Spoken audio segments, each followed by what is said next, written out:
Jeannine Ferris. Welcome to another installment of the Brookdale Visiting Artist Program. I'm here today in the CVA Gallery with visiting artist Jeannine Marchand. Hi Jeannine, welcome. Thank you so much for coming. Thank you for having me. You've come all the way from North Carolina, and we are so thrilled to have you with us today. I think I'd like to start out by, with our questions by asking you to share with us a little bit of your background, your cultural heritage, because my sense is that's important to your work and your process. It is. Living and growing up in Puerto Rico, you have the lively people, the architecture, the Spanish colonial architecture, and kind of like exotic plants and nature. Mm-hmm. And all those things, plus the beach and the organisms and creatures in it, are about my first memories in my life, and I think they show up in my work. Yes, I would agree. Mm-hmm.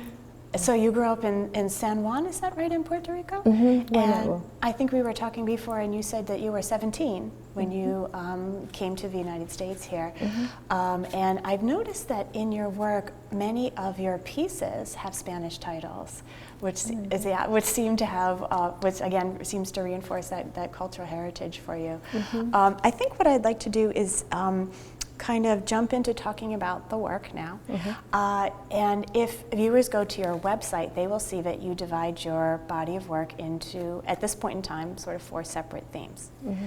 I wrote them down, and they are folds, forms, response, and time. Mm-hmm. And I think we'll start by focusing on the folds, if that's okay. Mm-hmm. And what I'm going to do is I'm going to read a statement you wrote about what was the beginning of the folds process for you.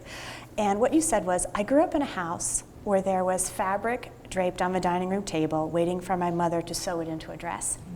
2 decades ago, while stretching a slab of clay, half of it tore and flew across the room. And when I went to pick it up, I saw how the clay had draped like fabric. That moment and my personal history influenced the ceramic folds. It's so beautiful and interesting, that personal connection and influence. Can you tell us a little bit about the process of the folds? The process of the folds, well, I want to focus first on that moment where it happened. Yes, because it's those 2 seconds that you're gonna,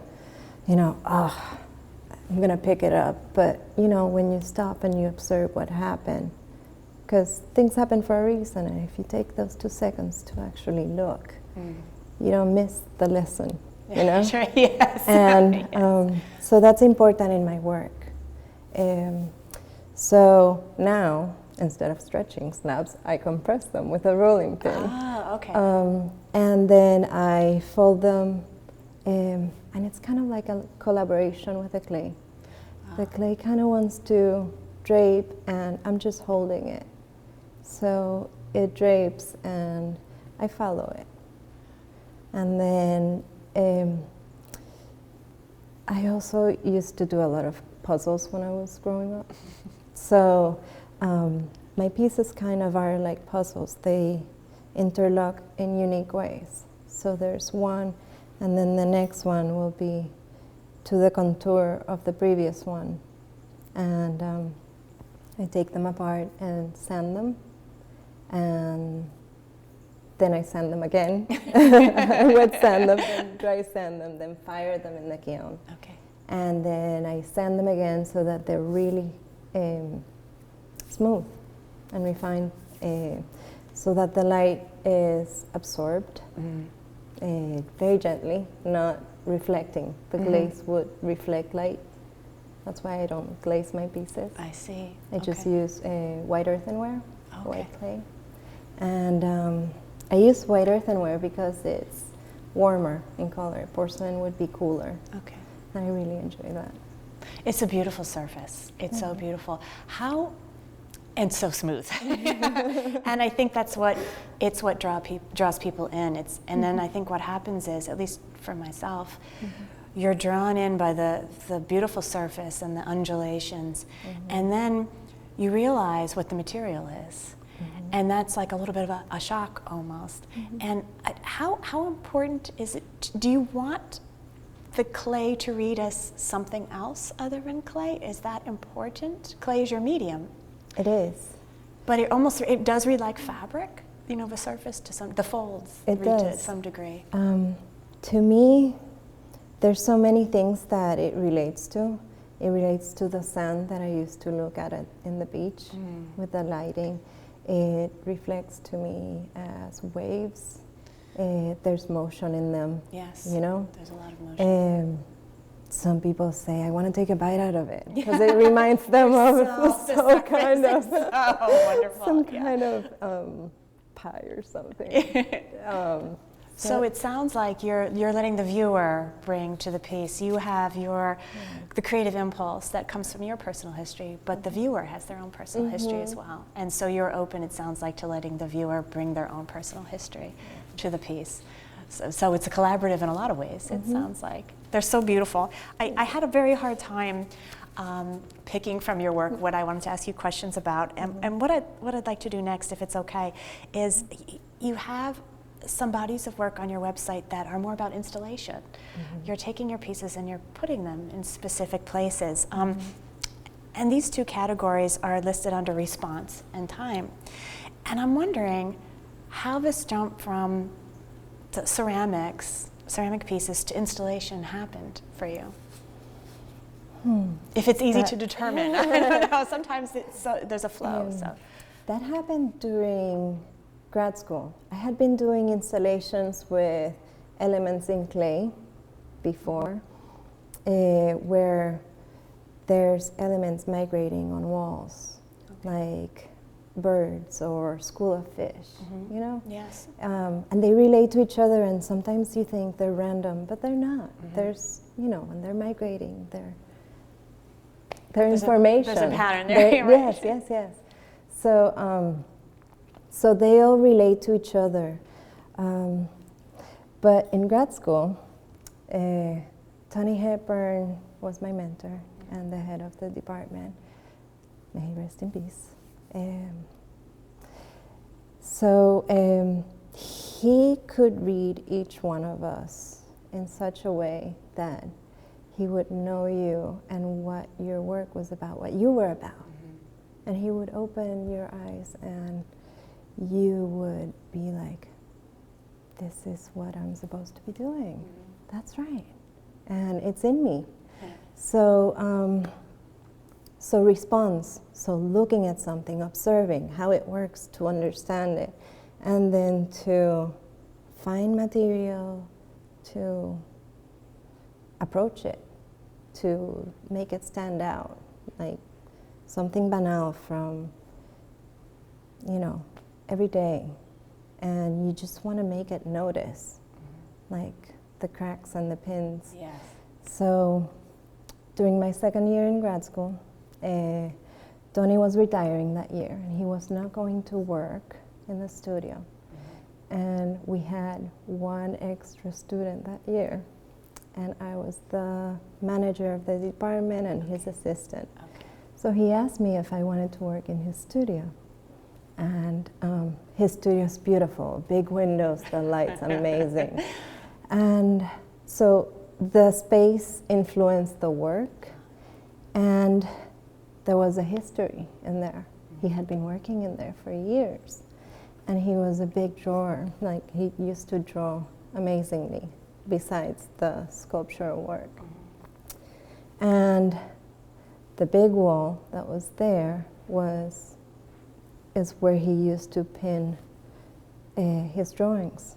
So there were numerous, like thousands of holes where he would pin his drawings. So after the wall got painted, the pinholes remained.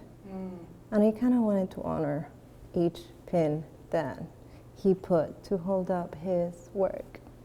And so that's the wall with the pins. The pins, yeah, and that was the generation of that. That was so interesting. And then there's a piece where there's a crack on the floor, and you're putting the pins in the cracks, which is also so interesting. And then you had a piece, I believe it's called Welcome, where you take one of your beautiful fold pieces, And it's in the shape of a rectangle. You've got it in a rectangular shape, and you put it in a doorway, as if it were a mat on the floor. And you have images on the side of people trying to figure out how to interact with it. Some people walk right over it, and some people took their shoes off, and some people jumped over it. And it looks like you documented through photography the fact that it was actually destroyed. Was it destroyed during because you have shards. Was that connected to that, or was that something separate? It was kind of connected, and it was during grad school as well. So that was the first piece I did that year. And it was like, welcome. I was going to be the manager for the department, and new students were coming in, and I wanted to welcome them. Right. So when they, came into the studio, so I made that welcome mat before they arrived. And during my first crit, I set it in front of the crit room. And I studied psychology for 3 semesters. That's what I went to school for. And I loved psychology. I just didn't see myself in an office. Right. So I still love psychology. So that piece also was like me as the artist, seeing how people negotiate with this. For me, it was a gift. The piece was about a gift, giving the viewer, the spectator, the participant, a gift of, hey, there's this piece of sculpture. How many times in your life do you get to step, listen, feel the off balance of your feet on it? Seeing other people, how they're going to negotiate. Are they going to jump over it, take their shoes off, Listen how another person goes and it starts cracking and giving away. It did give it, it did give away. Another person laid on it. Really? Okay.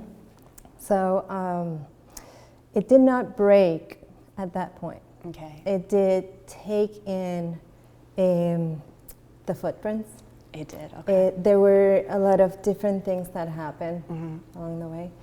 And that piece was transferred to the other side of the hallway. Okay. And then there was a party at the studio. And it was my first experience with allowing people to do whatever they wanted to do with my piece. After, I'm going to call it a performance, which was having it there, positioning it with purpose, and moving it. I didn't know what I was going to do with it. Okay. And then there was that party, and I wasn't there. Okay. So they found it like it was okay to go and experience it again, or bring in other people to experience it. Isn't that interesting? Yeah.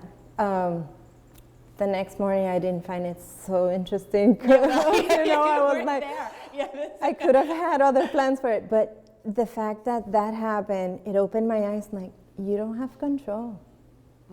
It's not.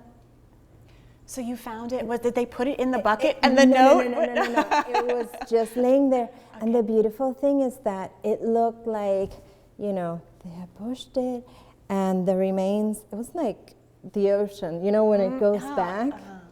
And then I gathered it and put it in the bucket. Yeah. And then when I cleaned the space, I realized that there was scars from stepping on it, and so all those traces of action remained. Yeah. And so I wanted to accentuate that and see them. So I got some sumi ink, and I sumi ink the floor, and then I washed it. I gathered that ink and put it in a plaster bowl and let it drain. And then I got a sheet, just a twin bed sheet. I was living in the dorm, and it sounded like it was the best thing. And I imprinted it. So what I ended up was a sheet that contained a map of what happened. And you can, and viewers can see that on your website. You also have that on your website as well. That's so fascinating. I'm afraid that's all we have time for today. Thank you so much for sharing your work and yourself with us. It's been really delightful to talk to you, Jeannine. Thank you so much. Thank you so much. Thank you for tuning in and watching this interview. If you stay tuned, you can see footage of Jeannine's workshop that she's going to conduct with Brookdale students on her process, her slab building process. If you have any interest in checking out the other artists who have been part of this program or getting any information at all about the Brookdale Visiting Artist Program, you can visit our website, which is www.brookdalevisitingartist.org. Thank you so much.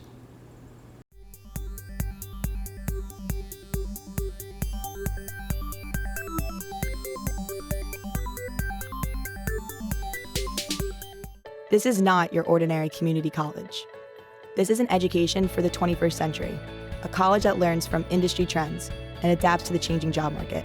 This is a group of acclaimed professors and a staff who will stand at your side and help you kick down any door you choose. This is where you can learn a new skill or earn a degree, online or in person, at 6 locations across Monmouth County. This is not your ordinary community college. This is Brookdale. This is college redefined. This is success reimagined.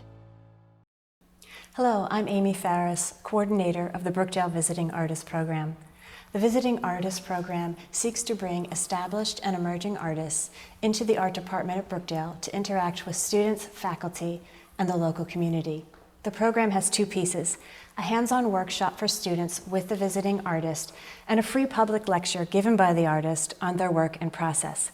These public lectures take place in the Center for Visual Arts Gallery on Brookdale's Lincroft campus. This wonderful program is completely funded through private donations and through a 2014 Monmouth County Arts Council grant. In order to keep it alive and growing, we need your help. Won't you please consider making a donation in any amount so that we can continue to bring these incredible artists into our community? For information on how to give your support and to view a calendar on upcoming visiting artist events, please visit the Brookdale Art Department webpage on the Brookdale website and click on Visiting Artist Program. Thank you. I started doing clay when I was 7 years old. I started throwing when I was 11, taking a ceramic class, and I picked into the pottery class. And I just had to try it, you know. So ever since I've been making sculpture, pots, and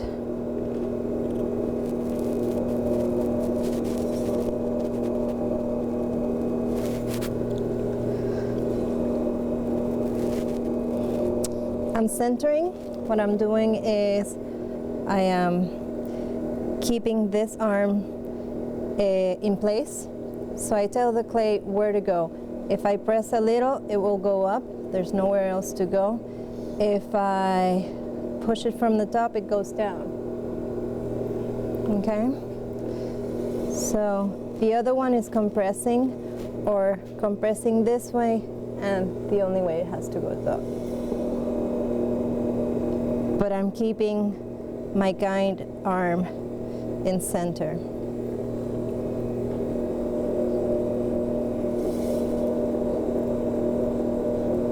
So I'm going to open the clay, and I'm not going to go in the center. I'm going to go a little bit off center and press down. Go down.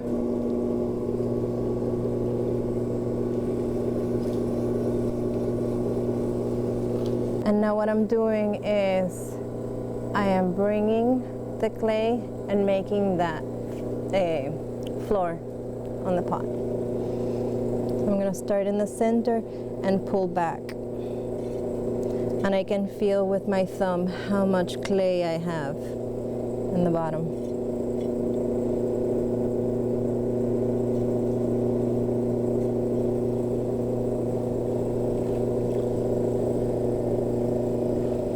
Now I'm compressing so that I don't get any cracks.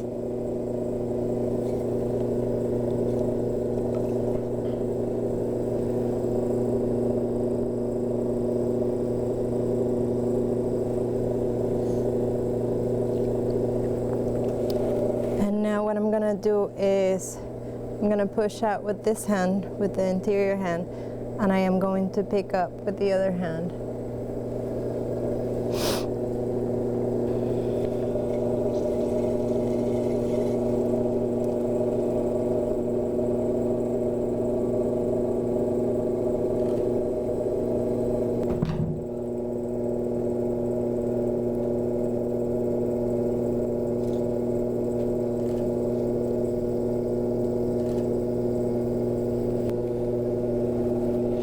Taking the metal rib to clean the surface.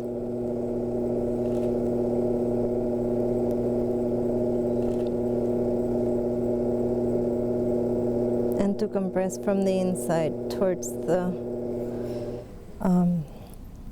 rib.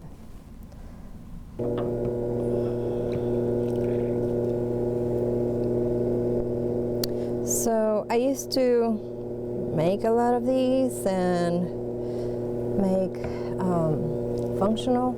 I still do. I enjoy it very much. Making functional pots to use. But while I was at Penland, being a course student, I took a class with Cynthia Bringle, and so she had seen me for a full year or so making this form, and she's like, you know that form, do something to it. Poke it, squeeze it, cut it up, do something to it. And I started doing that, and that's how that form has been emerged from that. And I've been working with that for quite a while. And it's fun. Sometimes, you just have to try it. Try something. And not be afraid of what's going to happen. If you don't try it, then nothing's going to happen for sure, So she opened that door for me, and I encourage everyone to just try it. You can get to this point anytime, But the possibilities are endless with clay, so.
Oh, you're much welcome.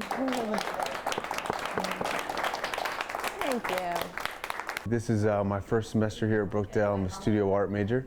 Jeannine really broke it down. It was great. My favorite was the layering, how she puts it together and it's all together, and then she takes it apart, sands it, refines it, lets it dry, puts it all back together. Really, you know, as an artist, you know, coming up, it helps me really understand how she works at such a high level, and putting her pieces together. It really makes a lot of sense to me.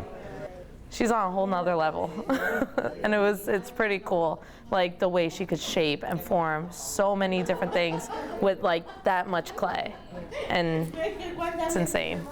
I'm excited now to do some of the stuff that she's doing myself, because I wouldn't even think of doing that. The demo today was quite interesting. I didn't know what I was going to get my hands into today. This is a whole lot more different. You get to put your hands into it and you actually get to make the sculptures, and I do enjoy that.